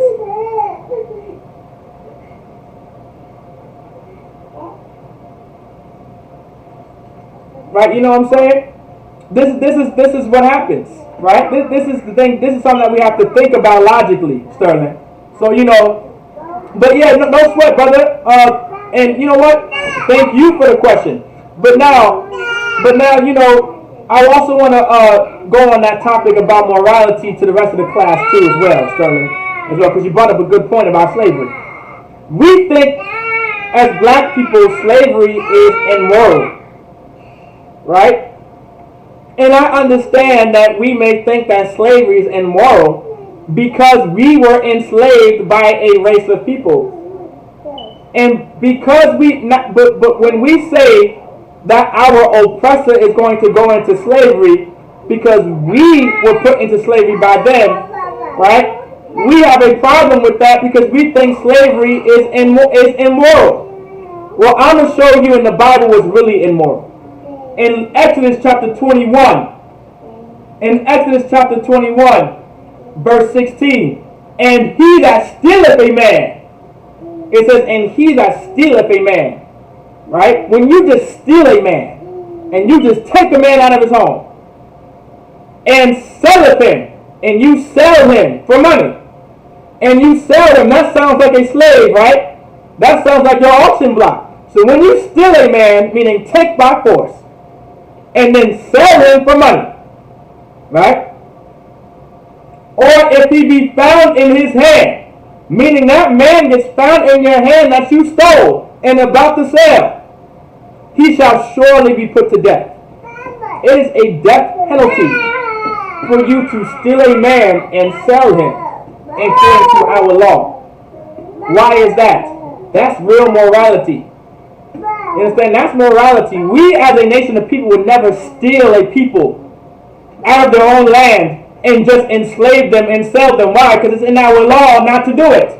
That's morality. Because we know we would be put to death by the Lord if we did what our oppressor did. But because of what our oppressor did to us, because he stole us and sold us, he has to be put to death for it. He's going to have to pay for all the crimes he committed against black people and against Native Americans and against the Latinos and against the Creeks that we were just talking about, and the Iroquois and the Navajo and the Blackfoot and the Seminole. They have to pay for that, and that's called justice. Now, so everybody in class, that's not immorality. That's the best morality you could ever have. That's the greatest morality you could ever have. The reason why we're suffering in the ghettos now is because we have no real justice. The reason why we're dying in the projects like we are, and we're living in the most harsh conditions in the Black, Hispanic, and Native American community like we are, is because there's no justice. But in God's law, we have justice. God's law is filled with morality. Don't allow our oppressor to make us believe that the Bible is immoral. If any oppressor tries to make, and this is for all the brothers and sisters in class right now, and come to class, because we've in the UBK, we've dealt with so many debates with our oppressor about the Bible being immoral. They have the damn, like, think about it. Our oppressor, like your Donald Trumps and your Mike Pence, right?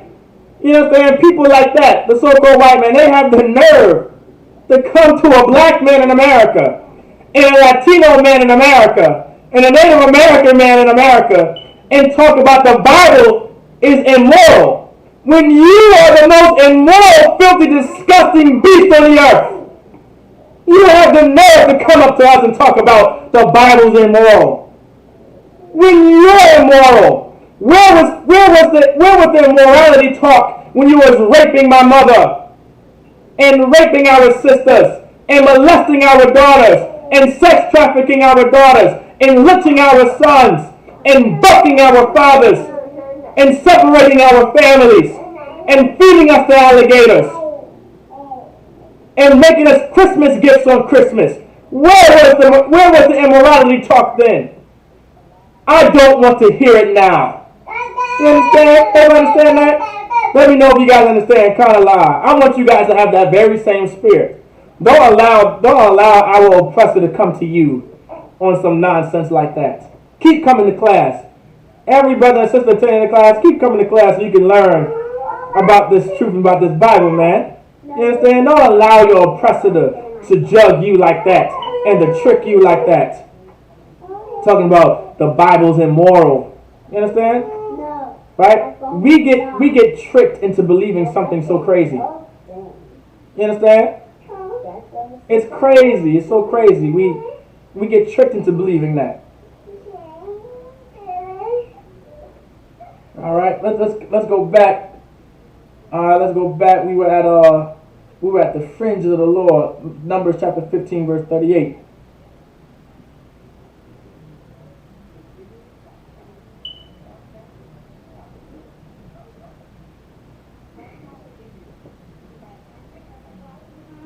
All right, let's get it. All right, Numbers. We're still at Numbers chapter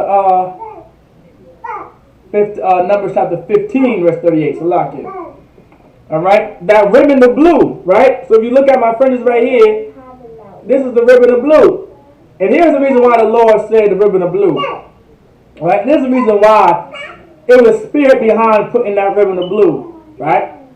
Verse 39, and it shall be unto you for a fringe, that ye may look upon it, and remember all the commandments of the Most High, and do them, and that ye seek not after your own heart and your own eyes, after which ye used to go a-whoring.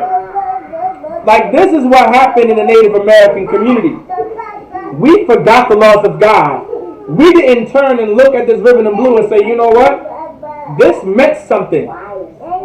Like, what we do the things that we do in Israelite culture have meaning. There's a spirit behind all the things that we do back here and that we do in the nation of Israel. And what our Native American brothers failed, and where we failed at, where our Native Americano brothers, the Creek, the Muskogees, the Seminole, the Iroquois, the Lakota, what we failed to do was to realize the spirit behind and remembering certain things that the Lord gave to us to do. We were supposed to look at these fringes and look at the ribbon of blue and say, you know what, this meant something. This meant not to eat pork. This meant not to eat shrimp and lobster.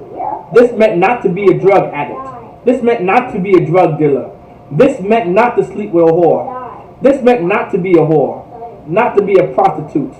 You understand? This meant not to have sex with another man's wife. This meant not leaving your husband. You know what I'm saying?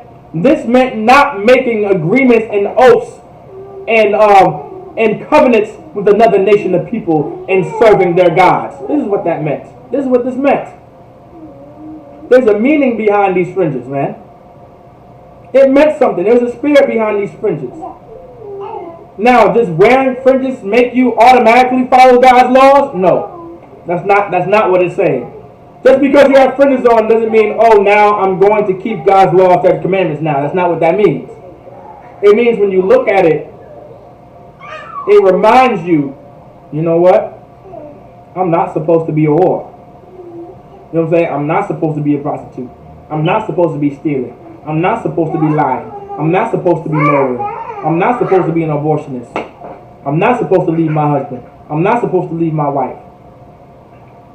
You understand? Like, these are things that need to, this is what it's for. You keep the laws of God.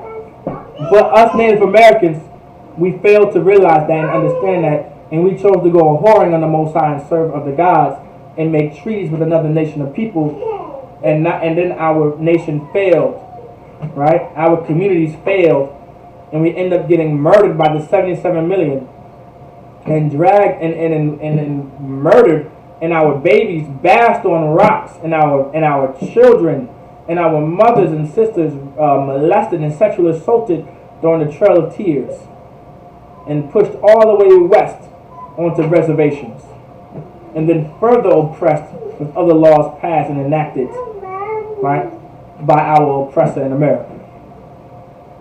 You understand? And that leads into Genesis 49.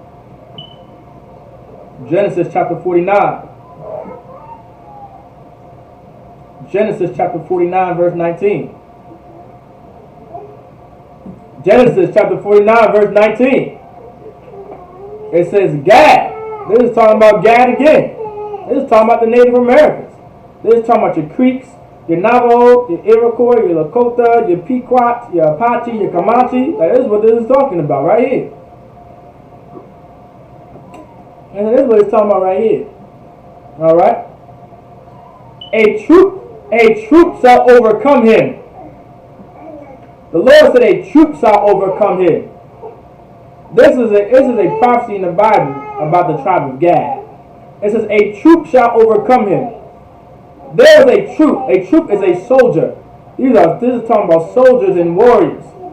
There were soldiers and warriors that overcame Gad, that overtook the Native Americans, man. This is talking about your Andrew Jacksons right here. This is talking about the Trail of Tears right here. This is talking about the murder of 77 million Native Americans on this land. The land of the free, the land of the brave. You understand? This is what this is talking about right here. The reason why that happened is because we didn't choose to be separate. Andrew Jackson was able to murder so many Native Americans. The colonists were able to murder so many Native Americans with biological warfare by giving them syphilis and giving them smallpox and giving them hives and giving them all these type of diseases and throwing blankets on them with diseases on them. They were able to do that because we decided to go against the Lord and make covenants with these nations and join hand in hand with that nation when the Lord was against that. And we chose to serve their gods and make peace with them. And we chose to serve other gods and smoke weed and get high and be whores and be prostitutes and not look at the fringes of the Lord in that ribbon of blue and say, you know what? This means something. I'm not supposed to be doing what I'm doing. Allow me to keep the laws of God so we can continue to be protected. We forgot what protected us. We thought a sword only protected us. Yeah, we were mighty warriors. Yeah, we were soldiers. Yeah, we were troopers, man. Yeah, we could battle our tail off. Yeah, we could go to war. Oh yeah, we could battle. Oh yeah, we can definitely do that. But we forgot that wasn't all. That wasn't everything. We didn't win the wars because we knew how to fight well, and we knew how, and we were skilled at war, right?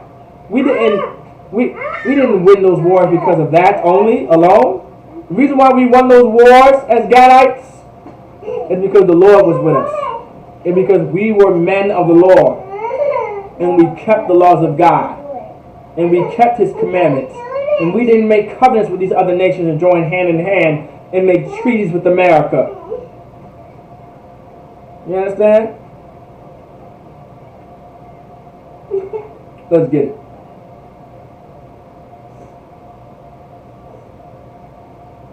And the Lord says, but, meaning rather, he shall overcome at the last. Meaning, this is in the Bible. At the very last, Gad will overcome. How will Gad overcome? Quickly, can anyone answer? How is Gad going to overcome at the last? 1 second, princess. How will Gad overcome? Anybody know online? Real quick, it's toward the end of class. One question I'll let y'all answer. How do we know for sure? How do we know that Gad will overcome?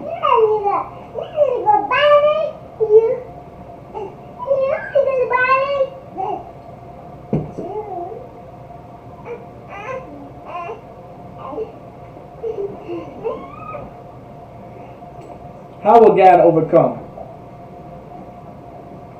A couple emojis.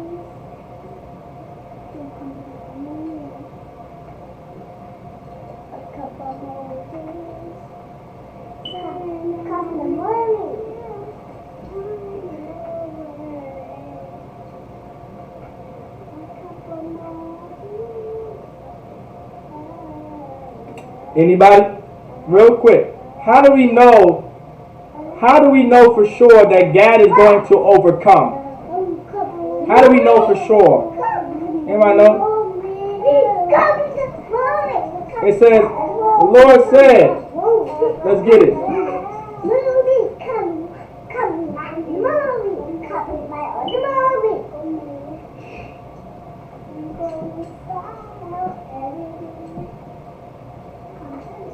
In Genesis chapter 49, verse 19, right? What does it say? The Lord said, but he shall overcome at the last. Does anybody know how is Gad going to overcome at the last? How is Gad going to prevail at the last? Right? What does it mean to overcome? Meaning to break through, right?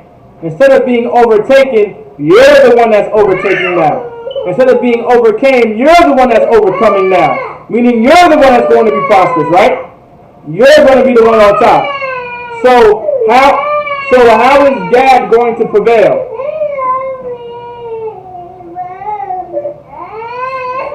How is Gad going to prevail?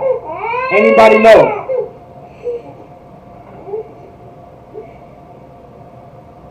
Josiah hit Josiah. Josiah hit Noah. That's right, princess. Anybody know? How is Gad going to prevail? Anybody? Get a guess. Anybody know how? For time's sake, I'll let you know.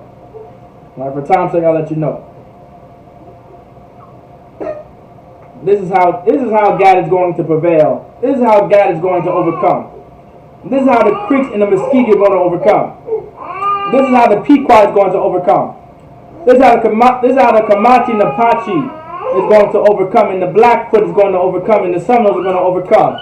This is how they're going to overcome the kingdom of heaven. That's how they're going to overcome. By the kingdom of heaven. When the kingdom of heaven comes, that's when we're going to overcome. You understand? That's all.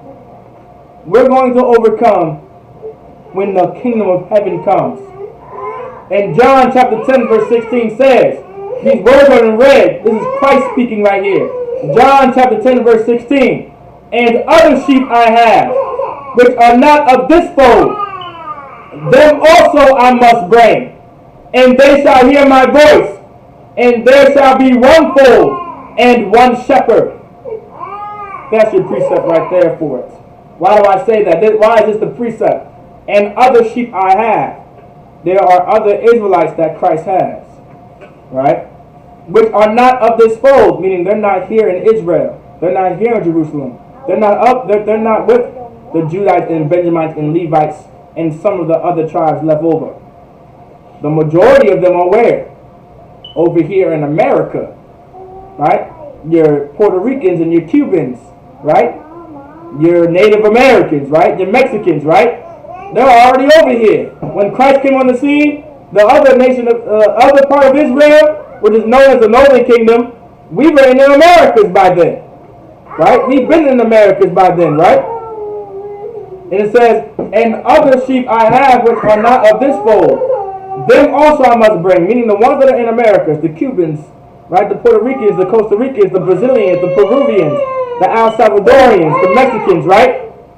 the Native Americans, the Creeks, the Muskegee, the Iroquois, the Lakota, right? They shall hear my voice, and there shall be one fold. Meaning that those two separate folds shall become one fold. Alright? And one shepherd, meaning there's going to be one leader over that one fold. Alright? With that, I say Amadium, which means to stand.